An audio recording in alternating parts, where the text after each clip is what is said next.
I'm Margaret Brennan in Washington, and this week on Face the Nation, Vice President Vance returns to the U.S. empty-handed following talks with Iranian leaders. But President Trump now says he's ordered the Navy to blockade the Strait of Hormuz. The 21 hours of negotiations ended early this morning in Pakistan. The bad news is that we have not reached an agreement, and I think that's bad news for Iran much more than it's bad news for the United States of America.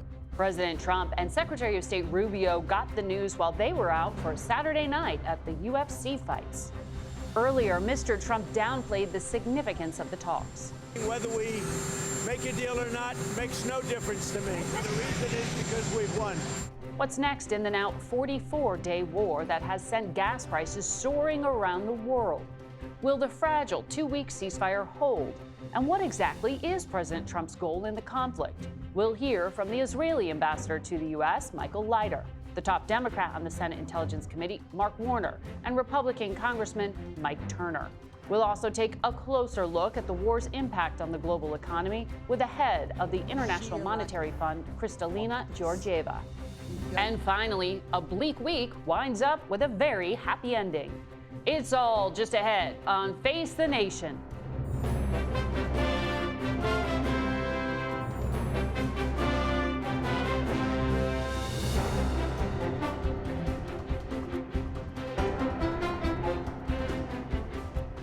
Good morning and welcome to Face the Nation.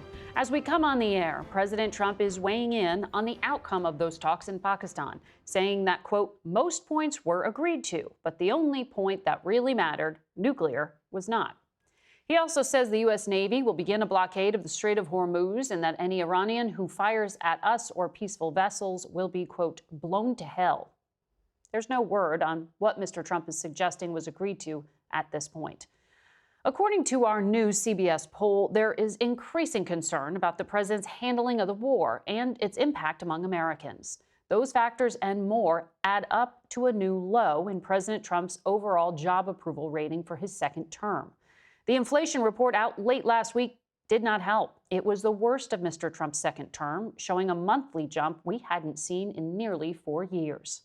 We've got more on our poll later in the broadcast, but we begin with Saturday and Sunday's dramatic negotiations in Pakistan between the U.S. and Iran. Our Imtiaz Tayyib reports from Islamabad. There was a real sense of optimism as Vice President J.D. Vance arrived in Islamabad, along with Special Envoy Steve Witkoff and the president's son-in-law, Jared Kushner. Just hours earlier, the Iranian delegation had also arrived in the capital city, led by the Speaker of Parliament, Mohammad Bagher Ghalibaf, and Foreign Minister Abbas Araghchi. It was hosted by the Pakistanis who helped broker the ceasefire so the talks could happen, the first high-level face-to-face meetings between top American and Iranian political leaders since the 1979 revolution. And after 21 hours of marathon talks, including multiple calls to President Trump, Vice President Vance emerged at 6 a.m. local time. We've made very clear what our red lines are, what things we're willing to accommodate them on, and what things we're not willing to accommodate them on. And we've made that as clear as we possibly could, and they have chosen not to accept our terms.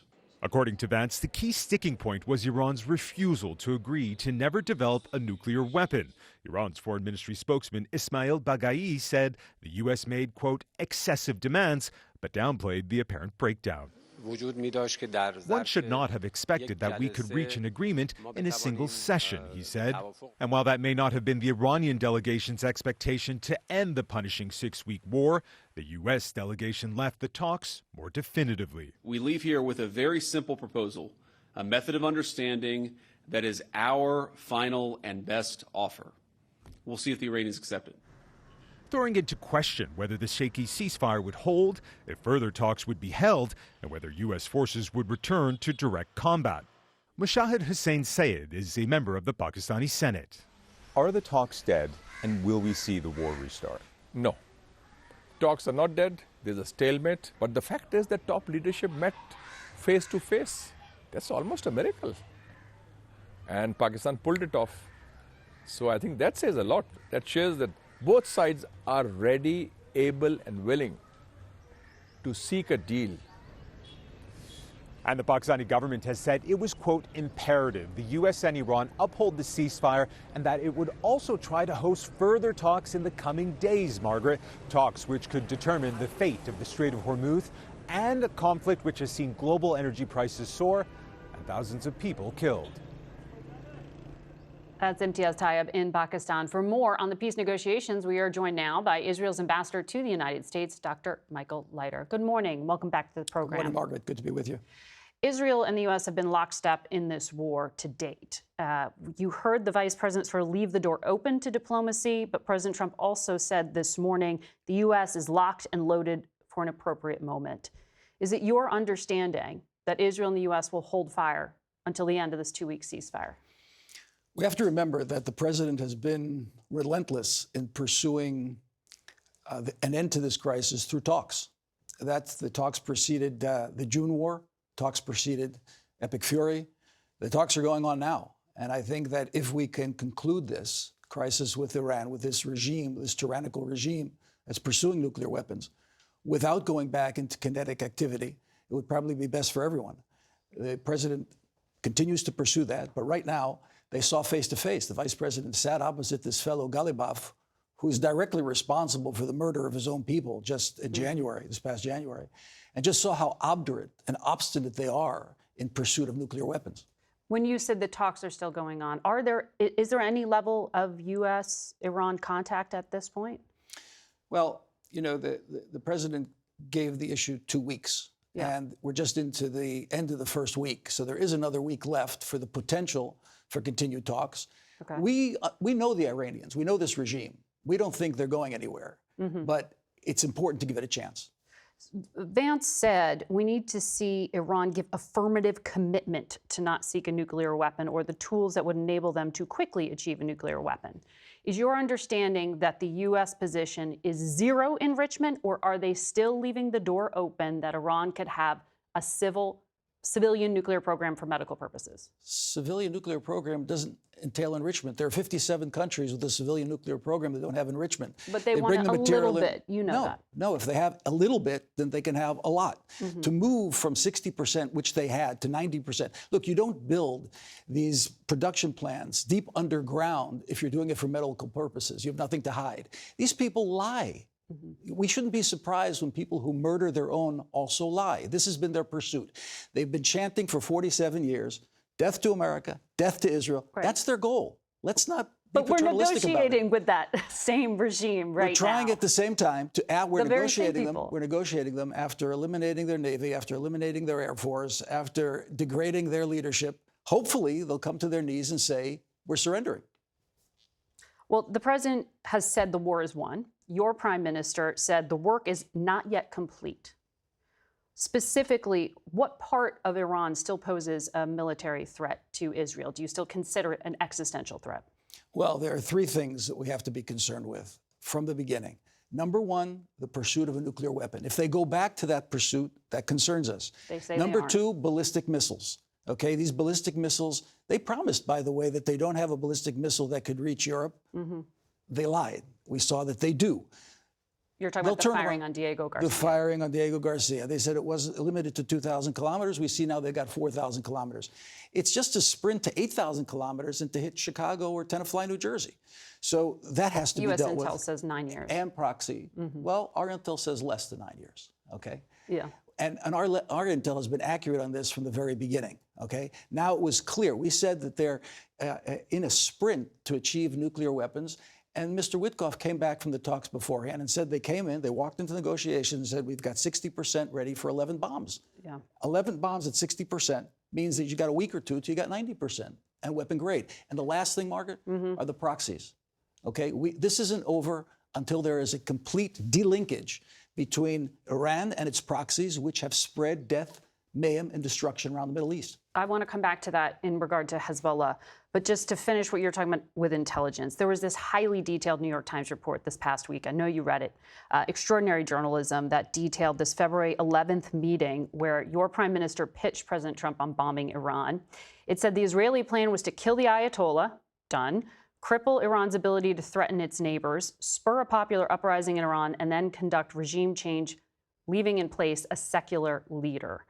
obviously all those goals were not achieved. Can you declare an end to the war without achieving that checklist? First of all of those goals have not been achieved yet. This is a process. This isn't instant soup, number one. Number two, I was in the room at that meeting. The journalists who wrote that article were not. And apparently they received the information second, third hand. There's an awful lot in that article which simply isn't true, which is a narrative that's being created. Interesting narrative, but not accurate.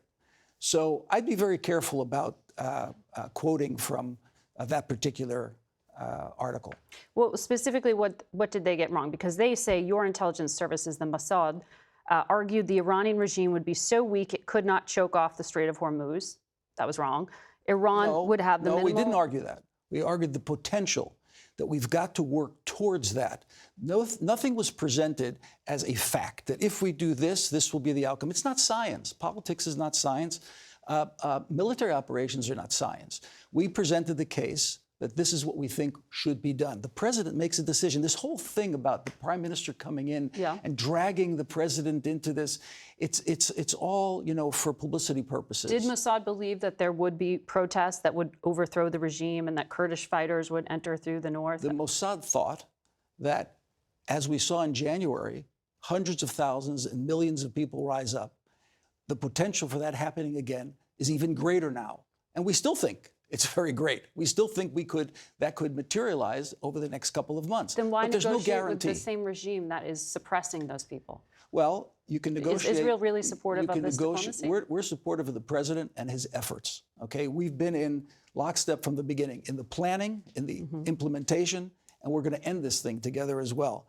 So we're completely supportive of the president's efforts, both diplomatically and militarily. On the proxies, the Jerusalem Post today is writing that Israel's war in Lebanon is the price to pay for Iran reopening Hormuz. The Israeli offensive against Hezbollah, and for our viewers, they are a political party in Lebanon. They also are Iran's strongest militia and proxy force. They've complicated things here. The Trump administration is holding talks Tuesday in Washington. You'll be at the table with the ambassador from Lebanon. Hezbollah is not part of these talks. In that lead up, is Israel going to pause, reduce the strikes on Lebanon? If I can, a point of correction. Hezbollah is a terrorist organization, which is also a political party. It's not a political party which also has a terrorist wing. They are a terrorist organization. They're a proxy of Iran, which has an agenda of destroying the state of Israel. And they fire missiles into our towns and villages. And we have to respond. Now, we want to negotiate with Lebanon. Lebanon and Israel can live in peace tomorrow. I believe, we had this initial phone call on Friday.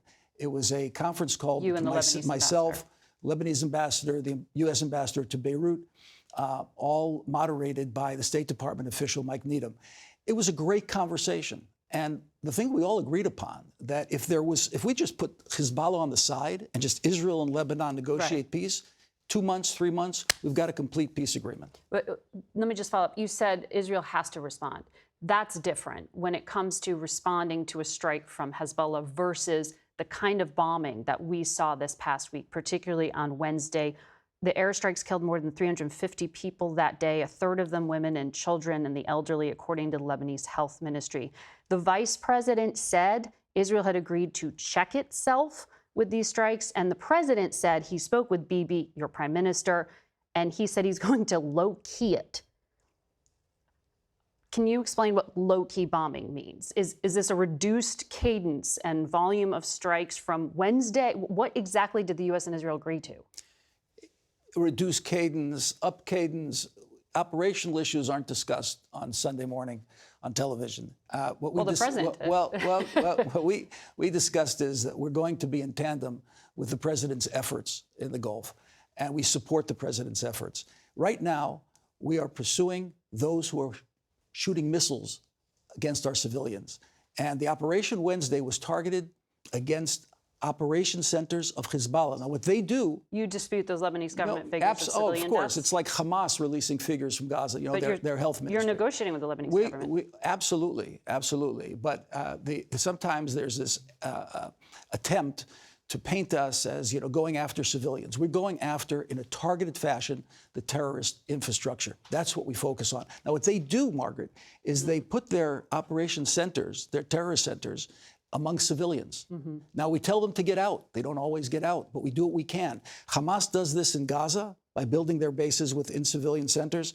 Hezbollah does it. And we saw the other day where Tehran sent their civilians out to the bridges and the energy plants so they wouldn't be. This is a crime against humanity. Well, you have your own diplomacy on Tuesday. We will be watching for that and what happens. Thank you for your time this morning. We'll be right back. We turn now to Senator Mark Warner. He's the top Democrat on the Intelligence Committee, and he joins us from Charlottesville, Virginia. Good morning to you, Senator. Good morning, Margaret. I want to pick up where we just left off with the ambassador when he was talking about his country's intelligence estimates versus ours. He said he was in that room that day when Prime Minister Netanyahu pitched President Trump on this war that the U.S. is now in. He said these press accounts were wrong. In your understanding of U.S. intelligence, is it true the CIA disputed the Mossad's assessment as farcical? Well, Margaret, I was not in that meeting. I know two things. One, having seen all the intelligence, there was no imminent threat from Iran against the United States.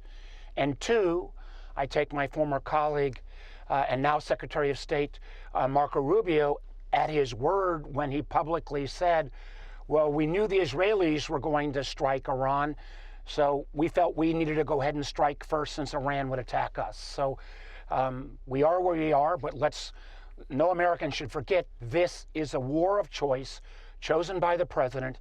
And if we just quickly look at the goals, regime change, frankly, the new leadership is more radical. Getting the enriched uranium out would require 10,000 troops minimum, guarding a perimeter around a bunker where our troops would have to go in and get this very volatile uranium out. The Iranians could bomb that. We've taken down a lot of their ballistic missiles, but as we've seen, they still have many left shooting down our planes. Thank God our military's world class and got those pilots out, but they literally have thousands of drones left.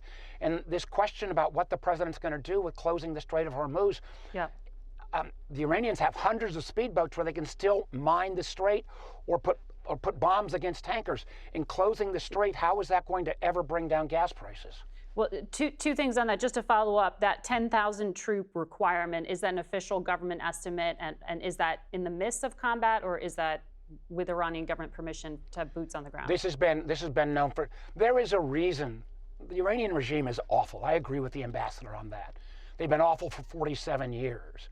But there was a reason why previous presidents, including President Trump in his first term, didn't choose to go to war because this is extraordinarily complicated. The fact that the president acts like he's surprised the Iranians closed the strait or would attack our Gulf allies, anybody would have read the intelligence would have known that was first. The ability to protect our soldiers would require, every estimate I've seen, at least 10,000 troops guarding a perimeter, sending troops into these bunkers for days on end, very vulnerable. The Iranians still have ability to bomb their own bunkers. That is, again, a reason why I think action like this has not been taken before. So CNN is reporting that in the New York Times that China is set to deliver new air defense systems to Iran within the next few weeks. The Israeli ambassador previously has acknowledged that China was considering helping Iran. How significant would you describe Beijing's support at this point? I would describe it as significant, but they try to hide themselves. China says, well, this is their private sector. We all know there is no such thing as a true private sector in China. Every company in China has to have its first loyalty to the Communist Party. But what we've done, let me also point out, Margaret, by the Trump administration releasing sanctions on Russian oil, that's $10 billion to Putin. More crazy is by releasing sanctions on Iranian oil at sea. We have literally funded the Iranian government $14 billion that they're using to buy from China and elsewhere weapons to attack our troops. That is insanity in my mind. But you're talking there about President Trump's efforts to try to, lower oil prices through those measures. I want to ask you, though, on the broader point, in our polling, we see broad dissatisfaction with how the administration is handling the war. But as for, the aspirations, Americans broadly support them. 87% say Strait of Hormuz needs to be reopened. 81% want to ensure freedom for the Iranian people. 76% want to permanently stop Iran's nuclear program. 55% want the current leaders ousted before we end the war. Do you sort of want to see us finish what America has started here? Can you really just hit the brakes? Margaret, I agree with all of the goals of the American people, but when you ask the next question, are you willing to put your sons and daughters in a ground war in the Middle East to get that enriched uranium out? I've not found any volunteers on that. The Strait of Hormuz was open before this war started. Gas in Virginia was $2.81 40 days ago. It is over $4 now. Even if President declares victory tomorrow, those high gas prices will be with us for months. Yes. And it's natural gas, not just gasoline. Asian countries are shutting down their economies one day a week because the price of oil has skyrocketed so much. We buy a lot of stuff from Taiwan, South Korea, and countries around Asia. All those prices are going up. And we're going to talk about that with the IMF director later on. But just to put a fine point on it, does this mean you would not vote for a supplemental funding request if the president needs more money to finish what he started? I'll take a look at anything. I want to make sure our troops who've done magnificently. But this president should have come to the American people and Congress first and say, I'm going to choose to go to war. Here's what I want to try to accomplish. Those 4 goals of regime change, uranium, missiles, and the Strait of Hormuz, we only got those goals about 10 days into the war. And on any honest assessment, I don't think we've accomplished any of them so far. I want to ask you on another topic, and that is basically congressional inaction. We're on day 58 of the shutdown of Homeland Security in terms of this standoff in regard to funding. Republicans are preparing a plan to fund ICE and to fund CBP on a party line vote through a process known as reconciliation. Democrats had this standoff to demand policy changes that never happened here. What did Democrats actually get out of this? Well, Margaret, what we got out of it, at least in the Senate, is we got a 100-0 vote saying let's fund all of the rest of DHS except for ICE. That should have, we assumed, you had every Republican senator vote for that. And then the Speaker of the House, who can't seem to decide what he wants, rejected it. I am glad that the president has gone ahead and paying the salaries.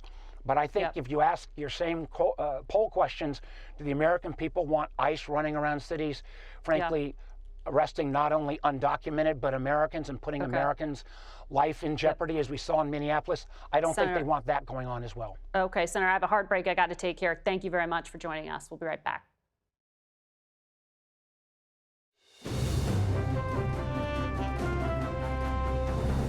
Welcome back to Face the Nation.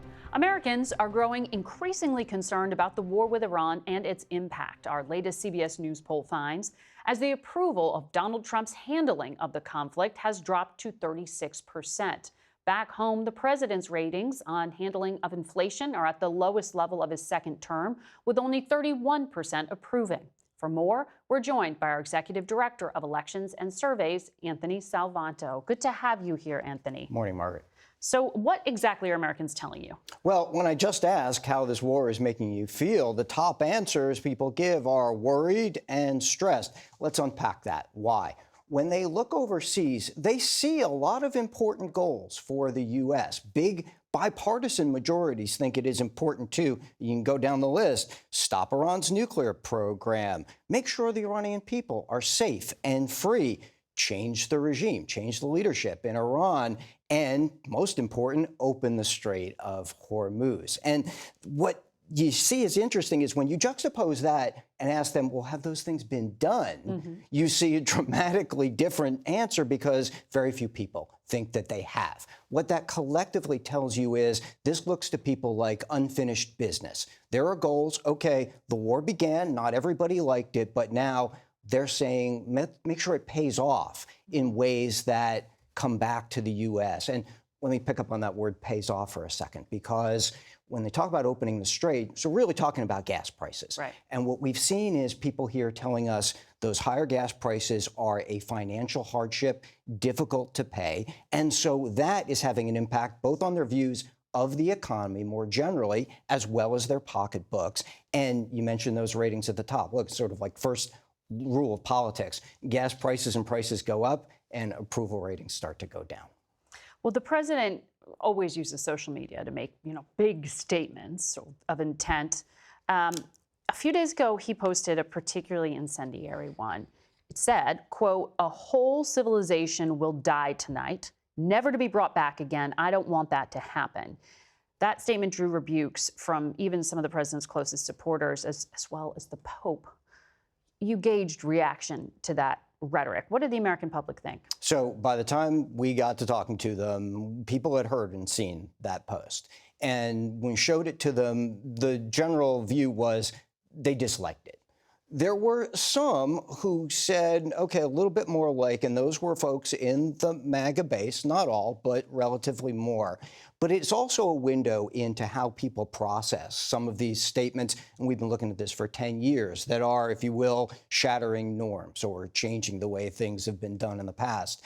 And that is, they thought it was at least as much a negotiating tactic as it was an intention.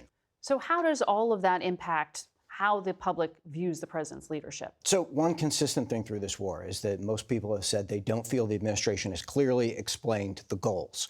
I followed up on that this week, and most folks who feel that way think it's that the goals have kept changing that they've heard, not that they haven't articulated anything. So there's that wide array, and they're not clear which one exactly. That relates to most people saying they don't feel Donald Trump has a clear plan for this conflict. Those two things together speak to that collective uncertainty about it, if you will. And when there's uncertainty, you inevitably start to see ratings overall and the feeling that the war isn't going well yet going down. Anthony Salvanto, interesting stuff. Thank you. Thanks. And we'll be right back with a lot more Face the Nation. Stay with us. We're back now with Republican Congressman Mike Turner. Thank you for coming back to town early to talk to us in person. Thank you. Let's start on our polling, because you, like many people right now, are running for re-election, right? You look at this poll, 64% of the American people disapprove of the war, 62% say the president has no clear plan. There are these negative perceptions of the president's handling of the economy and inflation. Dayton isn't immune. Gas prices up $1 from where they were same time last year. How are you explaining to people in your district that this war is worth it? Well, first off, no conflict ever polls well. I mean, when there's a conflict occurring, no one says it's being handled well, because you have to go through the conflict. The president has articulated, I think, very well, that this is about ensuring that Iran does not become a nuclear state. And no one is willing to trade lower gas prices for Iran becoming a nuclear state.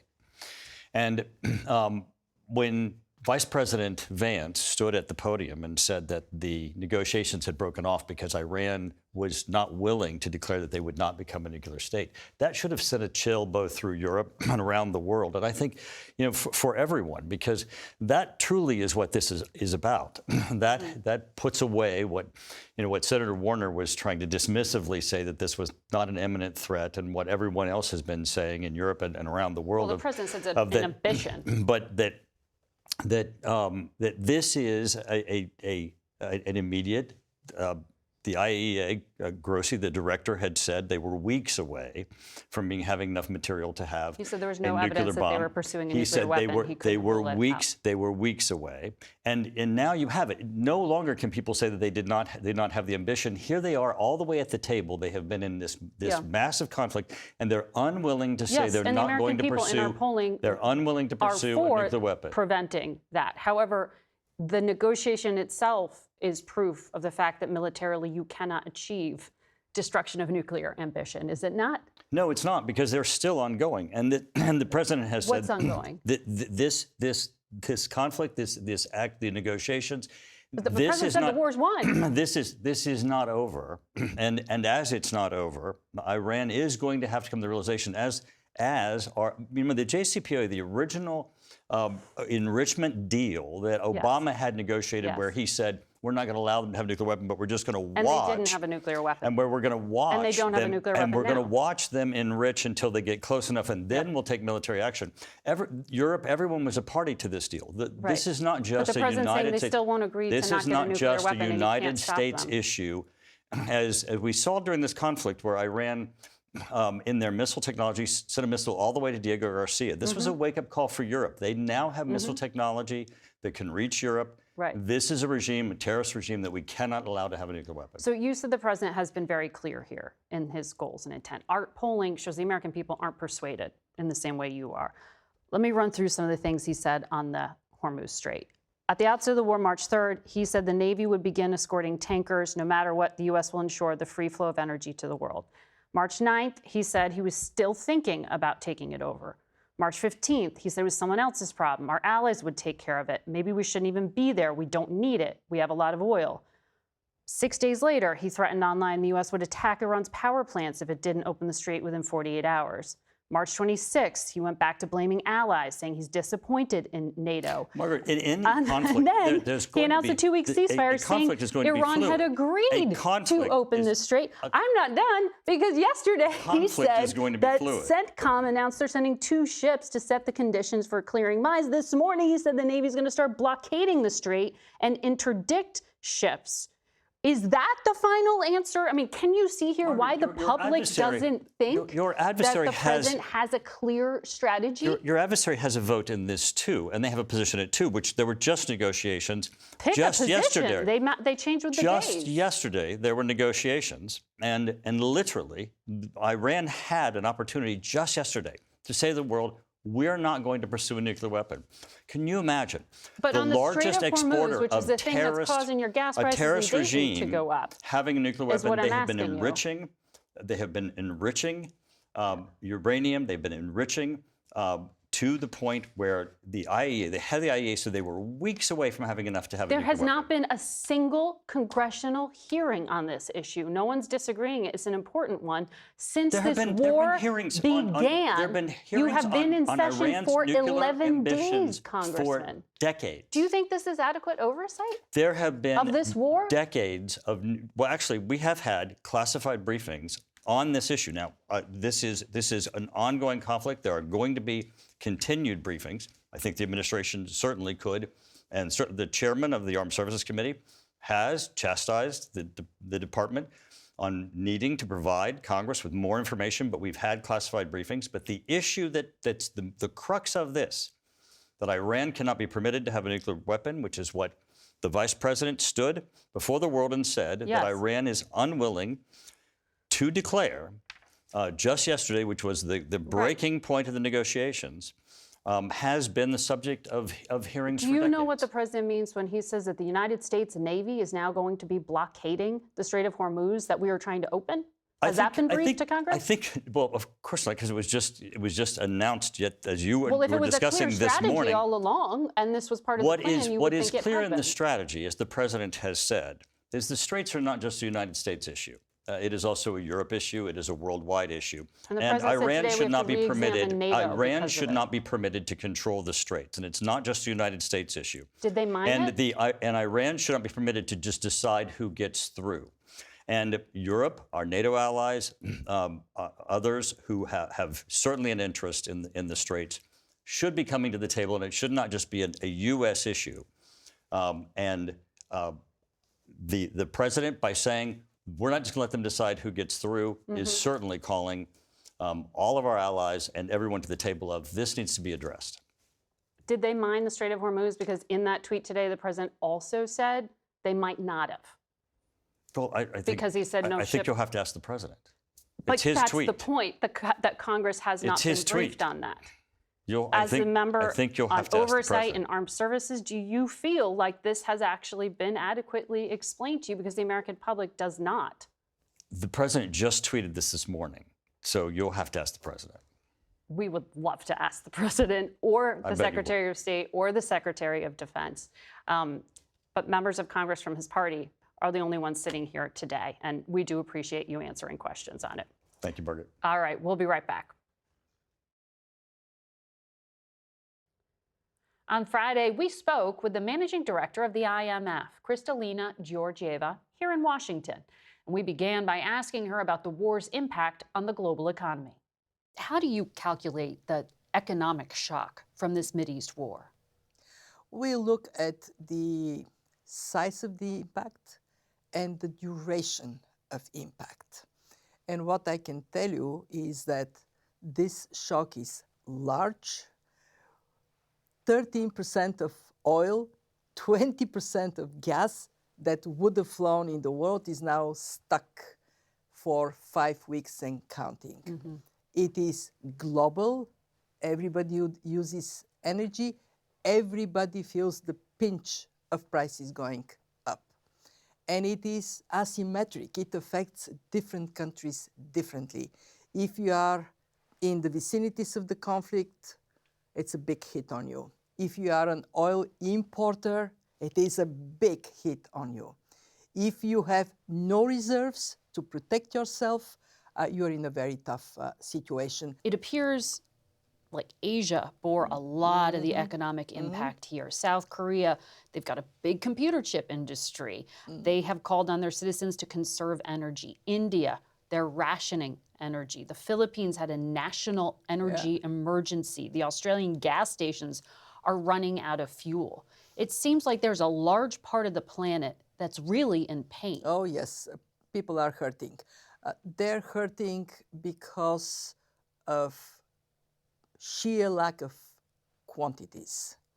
If you are in the Philippines, you're queuing the same way people were queuing here in the 70s to fill your tank. They are hurting because they may be in need of helium for semiconductors or for MRIs. And that comes out of Qatar, out of the Middle East. That comes out of Qatar, and now it is cut to size. They may be hurting because of fertilizers. Now is the planting season. If you are not getting fertilizers or not getting them at a reasonable price, we may see a spike in food prices coming. They're hurting because of remittances. Just think how many people live in the Gulf, work in the Gulf, send money home to places like India and Bangladesh, and this money is not coming. They're hurting because of transportation. I'll tell you, my heart goes for Sri Lanka, a country that is coming out of a big shock. They were now affected because a third of flights to Sri Lanka go through the Gulf. Now tourism is going to be hammered.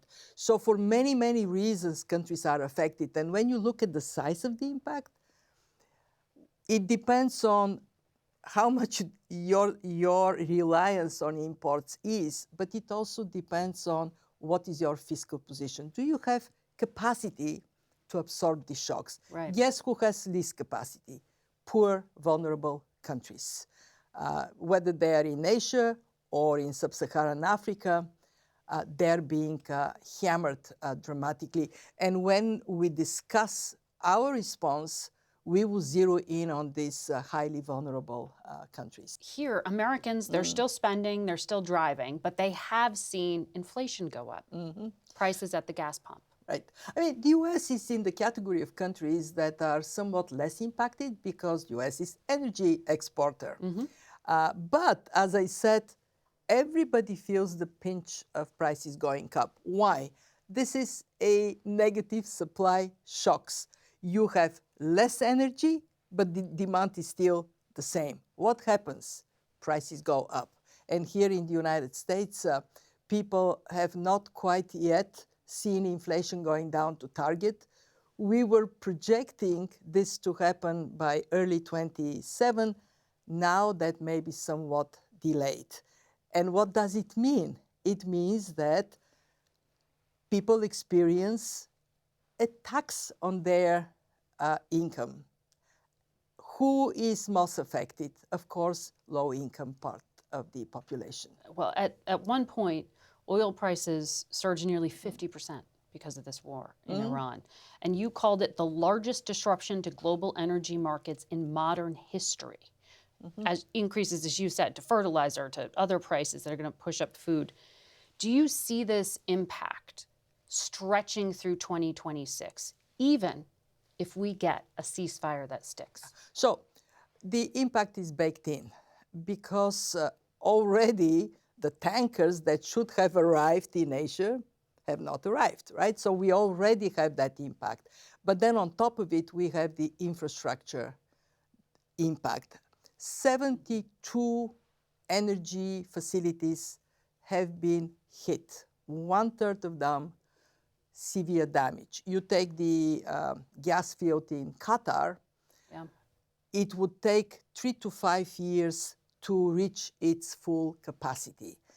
That has significance. And then we have other infrastructure impacts like refineries. If they don't receive oil on a regular schedule, they have to shut down. When they shut down to restart, that is with delay. So yes, we are going to see some drag of this crisis over the year. But if we have peace, of course, conditions are likely to improve faster. Above all, because confidence is going to benefit from the knowledge that there is a resolution of the fighting. Before, something that is very important to recognize, the world economy has been incredibly resilient. Yes. We have been hit by one shock and another and another. We were actually projecting a small upgrade for growth in 2026, had it not been for this war.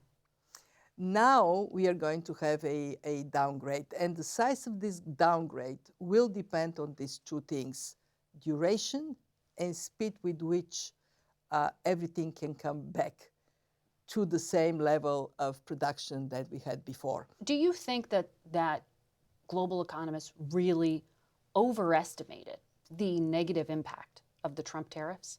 Very good question. So the fund, when the tariffs came, was among the very few institutions that were not projecting recession. We did project some slowdown in growth. We did see some slowdown in growth. So it'd be somewhat disruptive. We thought it would be somewhat disruptive. It was somewhat disruptive. But then what happened was an adjustment in the United States with agreements that have reduced the pressure that tariffs would put here and on the rest of the world. And we saw the rest of the world saying, okay, let's see how we can trade more with each other. Massive increase in trade agreements, more attention to regional trade. If you look at a place like You're saying Asia, turning away from the U.S. Well, the U.S. is saying we want to have an economy that is mostly based on investing at home, having manufacturing at home. That's a choice that the country is making. Other countries are looking into their economic future. Small, open economies, they have no choice. They have to find ways to trade with each other because otherwise it would be very costly for their people. So the developments are relatively calming in a sense that we see trade like water. You put an obstacle, it goes around it. Our full conversation can be seen on our YouTube channel, website, and our podcast. We'll be right back. Now to some good news. Integrity splashdown. The Artemis 2 mission has ended, and it was a perfect splashdown for NASA and its crew, with the capsule Integrity landing into the Pacific Ocean just off the coast of San Diego Friday evening. NASA astronauts Reed Wiseman, Victor Glover, Christina Koch and Canadian Jeremy Hansen reflected on their extraordinary mission Saturday after being reunited with their families. I would suggest to you that when you look up here, you're not looking at us. We are a mirror reflecting you.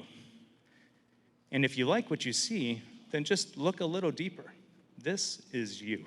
The four spent just over 9 days traveling to the far side of the moon, farther than any human had been. The gratitude of seeing what we saw, doing what we did, and being with who I was with,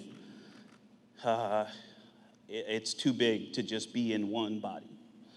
I know I haven't learned everything that this journey has yet to teach me. But there's one new thing I know, and that is, planet Earth, you are a crew.